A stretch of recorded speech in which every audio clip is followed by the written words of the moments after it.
Saudara-saudara, tema kita pada kesempatan ini memang seperti yang disampaikan Romo Singgih tadi, yaitu dengan intonasi yang agak berbeda, beban hidup, inilah solusinya.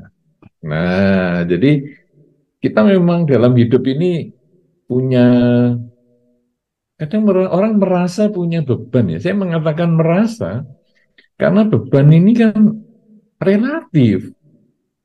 Ada orang mengatakan bahwa obat bagi saya bisa racun bagi orang lain. Sebaliknya, obat bagi orang lain bisa racun bagi saya.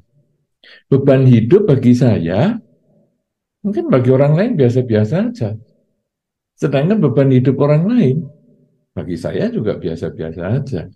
Karena itu kadang kalau kita mendengar curhat dari orang-orang ya, jadi kita mungkin di dalam masyarakat, baik di kalangan umat Buddha maupun juga di masyarakat umum, kadang dengan saudara kita, dan lain sebagainya, kadang kita akan mendengar cerita-cerita problem yang mereka hadapi. Katakanlah beban hidup yang mereka hadapi itu. Mereka mengatakan, aduh rumah tanggaku ini begini-begini ya, ekonomi keluargaku ini begini-begini ya, anak-anakku begini-begini ya, aduh tanggung jawab hari ini kok demikian berat ya. Mereka mengeluh dengan berbagai macam pengalaman hidupnya. Waktu kita mendengar keluhan itu, kita merasa, ya gitu aja ngeluh. Saya sih lebih berat dari itu, diam-diam aja. Malah kadang-kadang kalau kita nggak bisa mengendalikan ucapan ya, pada waktu ada orang curhat tentang beban hidup di mereka, kadang-kadang kita malah mengatakan, segitu aja sudah dianggap beban, ya itu kecil. Kamu dulu belum tahu saya ngalami kesulitan begini, begini, begini. Wah malah kita yang curhat. Dia yang curhat nggak dapat solusi, malah jadi emosi karena kita yang curhat dengan mengatakan saya lebih berat. Ya, itu aja nggak ngeluh. Aku dulu juga nggak cerita sama kamu. Kamu sekarang cuma problem gitu aja, ngeluh sama saya loh. Malah kita ngomelin orang. Nah, kenapa? Karena bagi kita problem itu ringan banget. Kenapa bagi kita ringan banget? Karena kita tidak terlibat secara emosional. Kita dari sudut luar tidak ada emosi sehingga kita merasa itu mudah solusinya. Nah, orang yang terkena beban hidup, yang sedang menanggung beban hidup ini, dia merasa berat banget karena dia terlibat secara emosi. Makanya kadang-kadang kita kan dilatih untuk berempati. Jadi coba kalau kita jadi dia itu gimana? Nah, itu baru kita merasakan. Ya memang sulit ya dalam kondisi seperti hari ini, keluarganya sakit, ekonominya begini, rumah tangganya seperti itu, wah memang berat juga. Nah, jadi kalau kita sudah punya empati, kita punya rasa bahwa dia itu mengalami seperti itu, seperti saya masuk ke kehidupannya dia. Wah, ya memang berat. Nah, kalau sudah begitu, kita baru bisa memberikan solusinya. Kalau ada orang curhat sama kita, semacam itu. Ya, jadi kalau ada orang bercerita tentang beban hidup mereka, nomor satu tentu kita jangan merendahkan. Walaupun mungkin kecil sekali, ya, yang dikatakan dia itu mungkin bagi kita ringan sekali. Tetapi kita jangan pernah merendahkan, karena dia sampai cerita berarti cukup berat bagi dia. Nah, kemudian solusinya untuk orang lain itu adalah kita mengatakan bahwa karena kita kan dari sudut luar nih, kita kemudian menjadi dirinya. Seandainya saya jadi dia, saya punya empati, saya menjadi dia dengan rumah tangga seperti itu, dengan kasus seperti itu, apa solusinya? Nah, kalau kita sudah bisa menjadi dia, solusinya biasanya lebih bijaksana. Kenapa? Karena itu nanti sama dengan kalau kita juga punya beban hidup. Saudara-saudara, walaupun beban hidup itu relatif, Dan kadang-kadang kalau kita secara Buddhis juga tergantung cara berpikir. Karena beban hidup itu kita bisa nganggap beban, bisa juga nganggap tidak. Bahkan ada orang mengatakan begini, orang kalau berpikiran sempit, maka kondisi-kondisi yang ditemui dalam kehidupan dianggap sebagai beban. Jadi kalau berpikir sempit, kondisi-kondisi yang ditemui di kehidupan, kondisi apa saja, kondisi kesehatan, kondisi ekonomi, kondisi rumah tangga, dianggap beban. Tapi kalau orang berpikir luas, maka kondisi apapun yang ditemui menjadi tantangan. Nah, jadi kan beda nih. Kalau orang sempit pikirannya, kondisi apapun menjadi beban. Misalnya, dikasih HP baru nih. Ya, ini ada HP baru nih, baru keluar nih, minggu ini. Kasih. Aduh, aku kalau dikasih HP baru malah nggak enak, nggak senang saya. Menjadi beban bagi saya. Soalnya saya jadi sumber iri hati tetangga saya, sumber iri keluarga saya. Sudahlah kamu jangan ngasih HP-HP yang baru, beban bagi saya loh. Dikasih barang yang paling bagus, ngomong beban. Ya sudah, nih saya kasih mobil antik. Ya, ini kan barang kuno nih sekarang. Nanti kan kamu HP baru, katanya beban. Ya, sekarang ini mobil kuno. Ya, mobil kuno, servisnya susah, spare partnya susah. Kamu ini ngasih beban aku. Salah lagi. Kenapa? Karena dia berpikir sempit. Maka apa saja yang ditemui jadi beban. Nah, tapi kalau berpikir luas, apa saja jadi tantangan. Nih, saya kasih HP baru. Wih, HP baru. Waduh, aku belum pernah punya ini. Kehebat ini kamu kok bisa ngasih aku. Berarti aku punya kesempatan untuk belajar. Loh, ini kan jadi kesempatan. Berbeda kan? Barangnya sama, tapi diberikan kepada orang yang berbeda, cara berpikirnya juga jadi lain. Ini saya punya mobil antik, saya kasihkan kamu ya. Oke. Wah, ini bagi saya ini tantangan ini. Kalau sekarang mobilnya rusak, spare partnya nggak ada, bagi saya ini tantangan. Apakah saya bisa mengganti spare part ini dengan spare part mobil yang lebih baru? Atau mungkin kalau berbeda sedikit, kemudian saya kalau dalam bahasa Jawanya dioboh, jadi dibikin, disesuaikan sehingga spare part yang mobil baru ini kemudian akhirnya bisa dipakai ke mobil yang lama. Wah, bagi saya ini tantangan ini. Wah, kamu ini tahu aja kalau saya ini orang yang suka tantangan. Nah, beda. Makanya kalau sekarang kita berpikir demikian, beban hidup, inilah solusinya. Apa solusinya? Cara berpikir. Nah, jadi kita mau berpikir luas atau mau berpikir sempit. Kalau mau berpikir sempit, dapat rezeki pun jadi beban. Tapi kalau berpikir luas, kesulitan pun menjadi tantangan. Wah, ini sudah ada poin-poin yang macam-macam kan.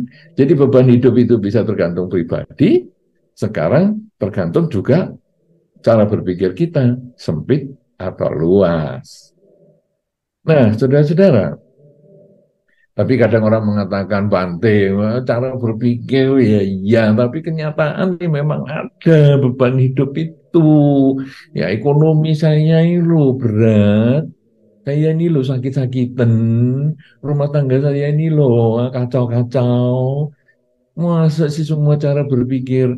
Sebetulnya kalau mau diikuti sesuai dhamma, memang itu cara berpikir. Kenapa? Karena di dalam dhamma, hidup itu berisi ketidakpuasan.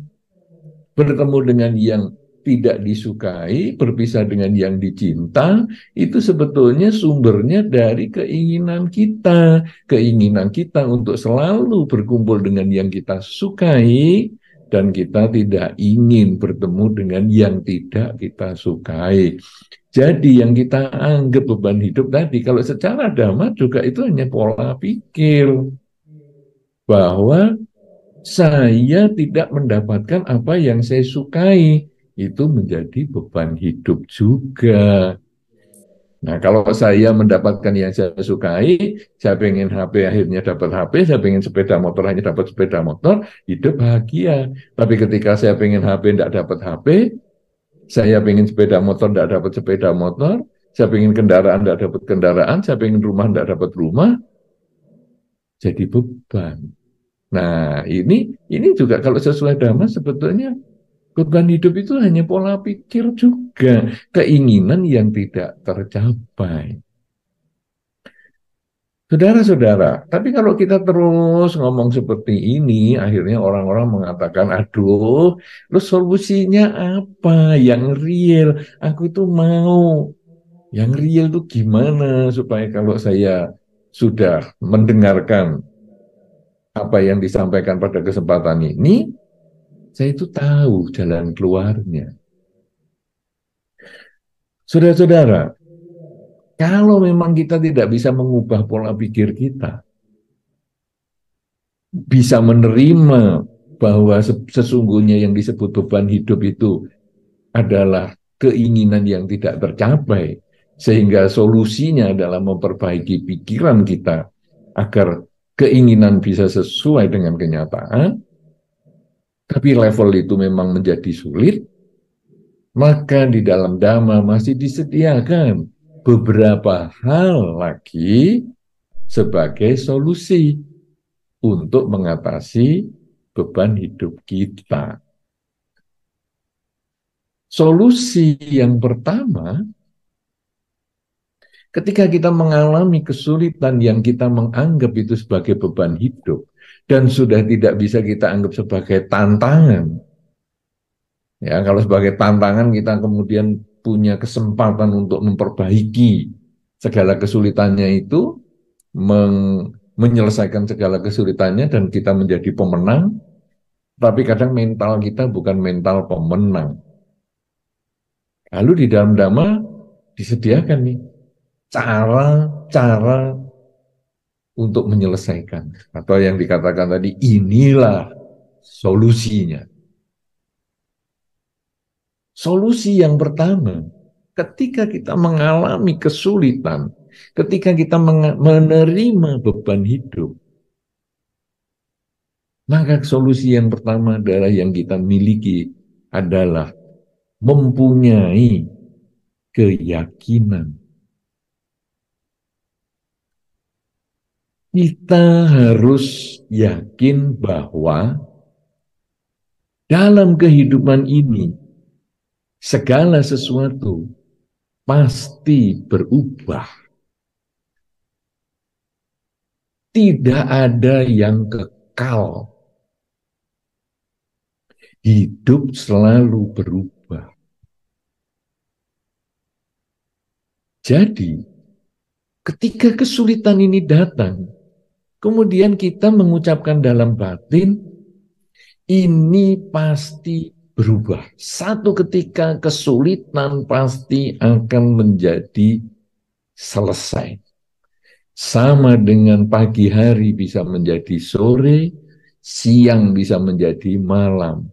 Hari bisa berganti menjadi minggu, menjadi bulan, menjadi tahun. Demikian pula kesulitan, beban hidup, satu ketika pasti bisa dilewati. Nah, kita harus punya keyakinan semacam itu dulu.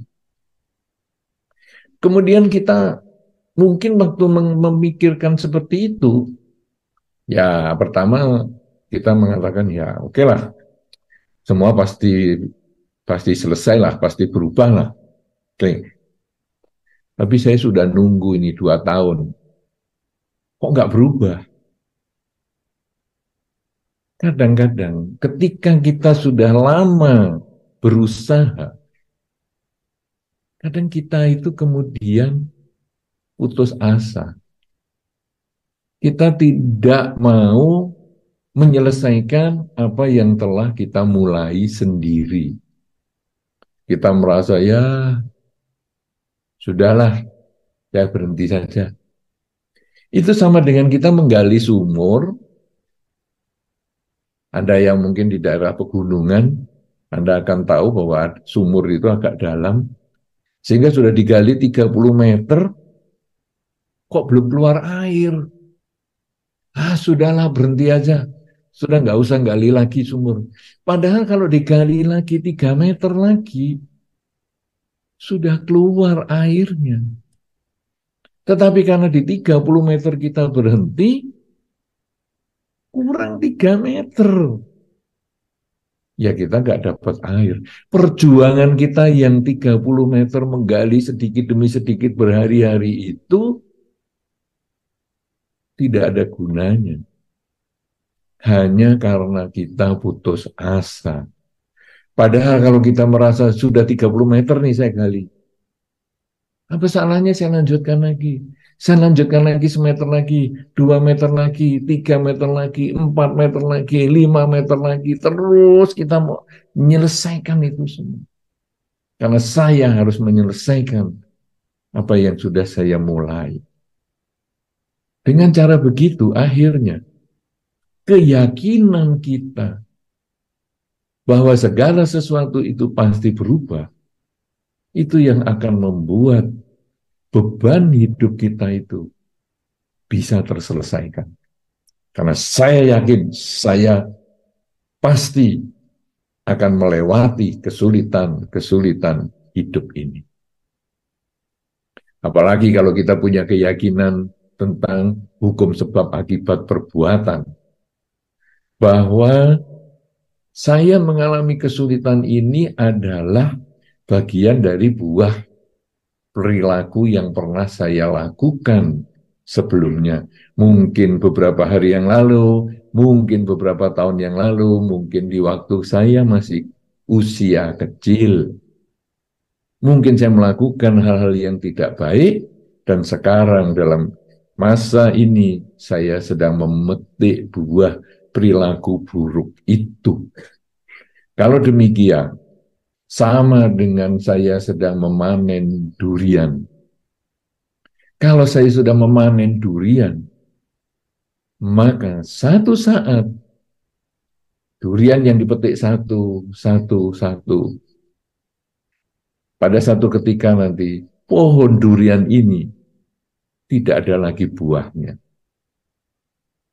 Demikian pula dengan perbuatan yang sudah saya petik buahnya yang berupa penderitaan menjadi beban hidup itu. Kalau sudah saya selesaikan satu demi satu demi satu, saya punya keyakinan suatu saat panenan buah perilaku buruk saya ini pasti akan selesai. Nah, dengan cara itu, sama dengan penggali sumur tadi, saya akan terus gali, terus gali. Demikian pula saya akan terus berusaha. Maaf, putus ya mungkin. Ya. Gimana? Apa suara saya masih bisa didengar? Ya, sudah jelas Bante. Sudah tersambung kembali. Iya, saya ulang sedikit di depan. Mudah-mudahan itu yang pas putusnya. Karena tidak ada kabar apa-apa, tahu-tahu putus. Biasanya ditulis di sini sinyalnya tidak stabil. Tapi kok ini moro-moro, tahu-tahu putus saja. Nah, jadi gini. Kalau sekarang, wah, saya sakit ini berarti buah perilaku buruk saya sedang saya panen. Dan saya punya keyakinan bahwa kalau saya tungguin buahnya ini saya petik terus, biar aja saya sakitnya saya nikmati, saya nikmati, saya nikmati, tiap hari saya sakit saya nikmati, satu ketika pasti habis dan saya pasti sehat. Ini pola pikir keyakinan yang tidak tepat di dalam Dhamma. Karena seorang umat Buddha bukan umat yang pasif, hanya menunggu habisnya buah, bukan. Tapi umat Buddha ini adalah umat yang aktif.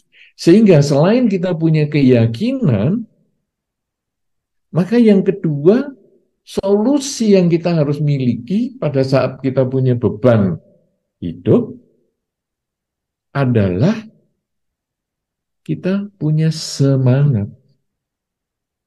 Semangat untuk melakukan kebajikan. Kenapa demikian, saudara? Karena beban hidup yang kita terima itu adalah buah perilaku yang tidak baik. Seperti tadi saya sakit adalah karena buah perilaku saya yang mungkin sudah saya lakukan waktu saya mungkin beberapa tahun yang lalu atau mungkin waktu saya kecil dan sebagainya. Nah, sekarang saya bukan hanya menunggu, tapi sekarang saya punya aktivitas menambah kebaikan. Menambah kebaikan dengan pikiran saya, menambah kebaikan dengan ucapan saya, menambah kebaikan dengan perilaku saya. Dan ini adalah semangat saya untuk terus menambah kebajikan dengan pikiran, ucapan, dan perilaku. Saya tidak akan pernah putus asa untuk mengisi hidup saya setiap saat dengan berbuat baik lewat pikiran, ucapan, dan perilaku. Karena saya memahami, kalau saya sekarang di dalam kehidupan ini mengalami beban hidup yang berat, ini kalau di dalam Dhamma digambarkan seperti segelas air yang ada sesendok garam di dalamnya. Saya sudah tidak bisa mengeluarkan sesendok garam ini, saya tidak bisa memisahkan garam dengan airnya. Tetapi yang bisa saya lakukan adalah menambah air. Sedikit demi sedikit saya tambah. Sehingga kalau tadi airnya hanya segelas, saya akan tambah menjadi 1 galon. Sehingga garam yang sesendok masih tetap ada di dalam air yang segalon. Tetapi rasa asinnya sudah tidak ada. Garam adalah lambang perilaku buruk yang buahnya mungkin sedang saya terima saat ini dalam bentuk sakit atau dalam bentuk beban hidup yang lain, mungkin tentang ekonomi, mungkin tentang pekerjaan, mungkin tentang rumah tangga dan lain sebagainya. Nah, ini adalah buah perilaku buruk yang saya miliki, sehingga saya harus menerima semua ini karena hukum sebab dan akibat perbuatan itu tidak pernah salah dan tidak pernah bisa diwariskan. Jadi saya adalah pewaris perilaku saya sendiri. Jadi sekarang saya berusaha menambah kebaikan. Saya tahu tadi garamnya ini sudah ada di dalam 1 gelas air ini, sehingga hidup saya sangat asin, beban hidup saya sangat berat. Sekarang saya hanya menambah kebaikan dengan pikiran, ucapan dan perilaku saya sesering mungkin setiap hari, setiap waktu. Sehingga nanti kebajikan saya ini seperti air yang saya tambahkan. Saya tambahkan airnya ini menjadi 1 galon. Dan hal-hal yang buruk itu tadi adalah seperti garam. Saya mengurangi kejahatan, saya tidak melakukan kejahatan dengan perilaku. Saya tidak melakukan kejahatan dengan ucapan-ucapan yang buruk. Saya juga berusaha tidak melakukan kejahatan dengan pikiran saya.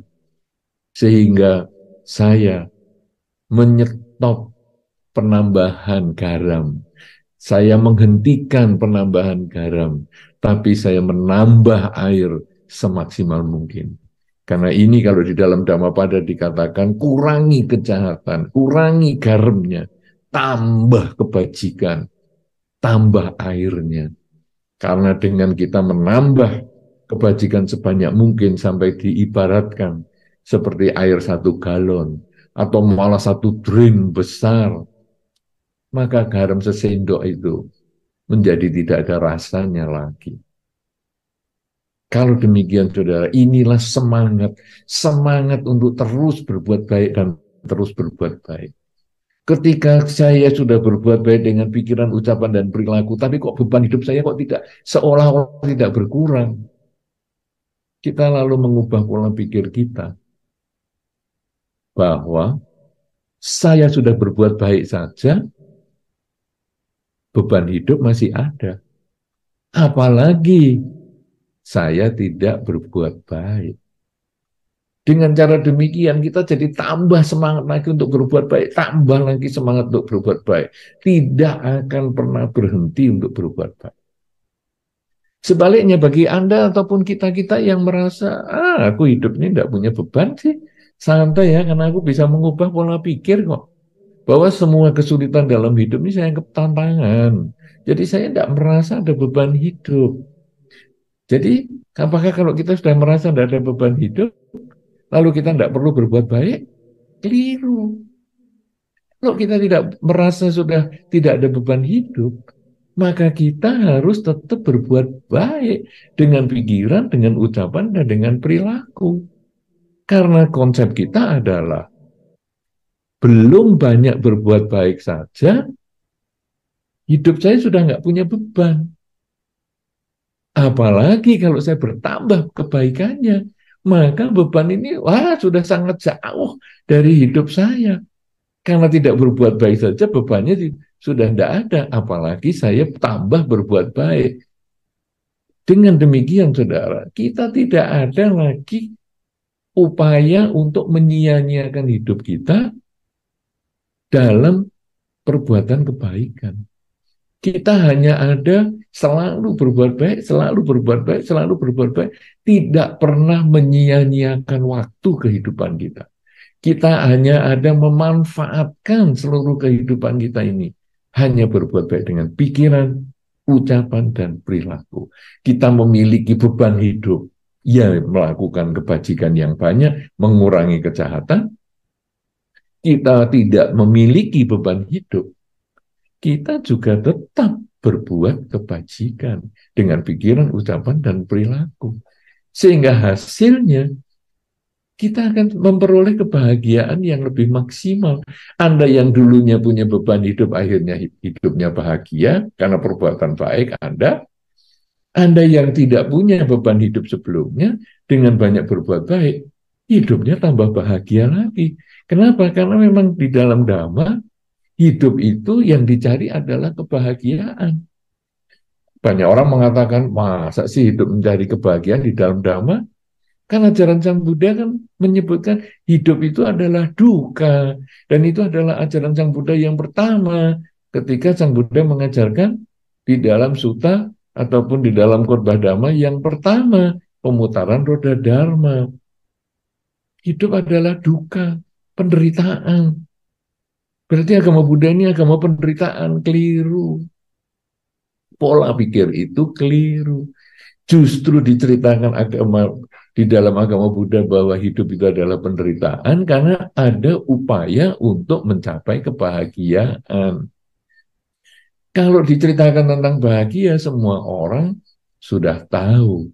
Tapi sekarang kalau diceritakan hidup itu adalah duka, maka inilah solusi untuk mengatasi duka sehingga akhirnya hidupnya menjadi bahagia. Demikian pula tema kita pada kesempatan ini, beban hidup, inilah solusinya. Supaya yang punya beban menjadi selesai, bebannya bisa diselesaikan. Demikian pula dikatakan, hidup ini adalah duka, inilah solusinya. Jalan mulia berunsur 8. Sehingga nanti yang punya hidup itu duka, akhirnya hidup itu menjadi suka, menjadi penuh kebahagiaan. Jadi ini sebetulnya adalah pola pikir di dalam Dhamma, bagaimana seseorang itu perlu mengupayakan kebahagiaan. Jadi bukan hidup itu duka, ya memang beginilah, hidup ini duka. Bukan, hidup ini duka, ada sebab, ada cara untuk mengatasi, sehingga menjadi hidup itu bahagia. Demikian pula beban hidup. Beban hidup itu ada solusinya. Yang pertama apa? Bahwa beban hidup itu sebetulnya relatif. Tiap orang punya cara berpikir sendiri menyikapi hidupnya. Baik hidup dalam rumah tangga, dalam pekerjaan, kasus-kasus ekonomi, dan lain sebagainya. Jadi sebetulnya dia relatif. Kemudian tergantung cara berpikir. Yaitu kalau cara berpikirnya sempit, apa saja menjadi beban hidup. punya mobil bagus pun beban hidup karena merasa, waduh, jadi aku nggak aman nih kalau nyimpen mobil di rumah misalnya. Tapi kalau pikirannya luas, kesulitan itu menjadi tantangan. Nah, kemudian kalau kita sudah memahami itu, maka kita kemudian bagaimana cara menyelesaikannya atau membantu orang dengan kita punya empati, kita berusaha menjadi orang di lain, kita menjadi dia kalau yang sedang curhat itu bagaimana, atau kalau kita sedang mengalami beban hidup, lalu apa yang harus kita siapkan di dalam dhamma. Walaupun dhamma ini mengajarkan semua itu pikiran, bahwa keinginan itu tidak bisa menjadi kenyataan, itu juga jadi beban hidup. Kalau jadi keinginan itu yang harus diperbaiki, bukan kenyataan. Ya, tapi tentu kita mungkin punya problem masing-masing. Nah, solusinya sebetulnya cukup dua hal. Yang pertama, kita punya keyakinan bahwa yakin hidup ini selalu berubah. Demikian pula kesulitan hidup kita, beban hidup kita ini satu ketika pasti akan berubah. Dan kemudian kita juga yakin yang kedua, apa yang saya alami ini adalah buah dari perilaku saya. Jadi bukan karena orang lain. Ya, jadi saya mempunyai beban hidup ini kenapa? Sejak saya menikah dengan kamu kok hidup saya susah ya? Apakah kamu ini penyebab beban hidup? Bukan. Beban hidup adalah buah perilaku saya atau cara berpikir saya yang tidak tepat tadi. Jadi bukan karena menikah dengan si A kemudian beban hidup datang. Aku setelah melahirkan dia, anak yang ini kok jadi aku punya beban hidup. Bukan. Karena itu pola pikir atau buah perilaku kita sendiri. Nah, jadi setelah kita punya keyakinan yang kuat bahwa ini buah perilaku kita, maka kita harus punya semangat untuk mengubah. Yaitu bagaimana? Saya harus menambah kebajikan semaksimal mungkin dengan pikiran, dengan ucapan, dan dengan perilaku. Karena hanya kebajikan itulah yang akan mengkondisikan hidup bahagia. Karena dengan kebajikan, pikiran, ucapan, dan perilaku semakin banyak kita lakukan, buah kebajikan itulah yang memberikan kebahagiaan. Karena itu saya tidak akan pernah putus asa, selalu bersemangat untuk berbuat baik dengan pikiran, ucapan, dan perilaku saya. Walaupun saya tidak punya beban hidup, saya tetap harus menambah kebajikan. Apalagi kalau saya punya beban hidup, saya juga harus terus menambah kebajikan.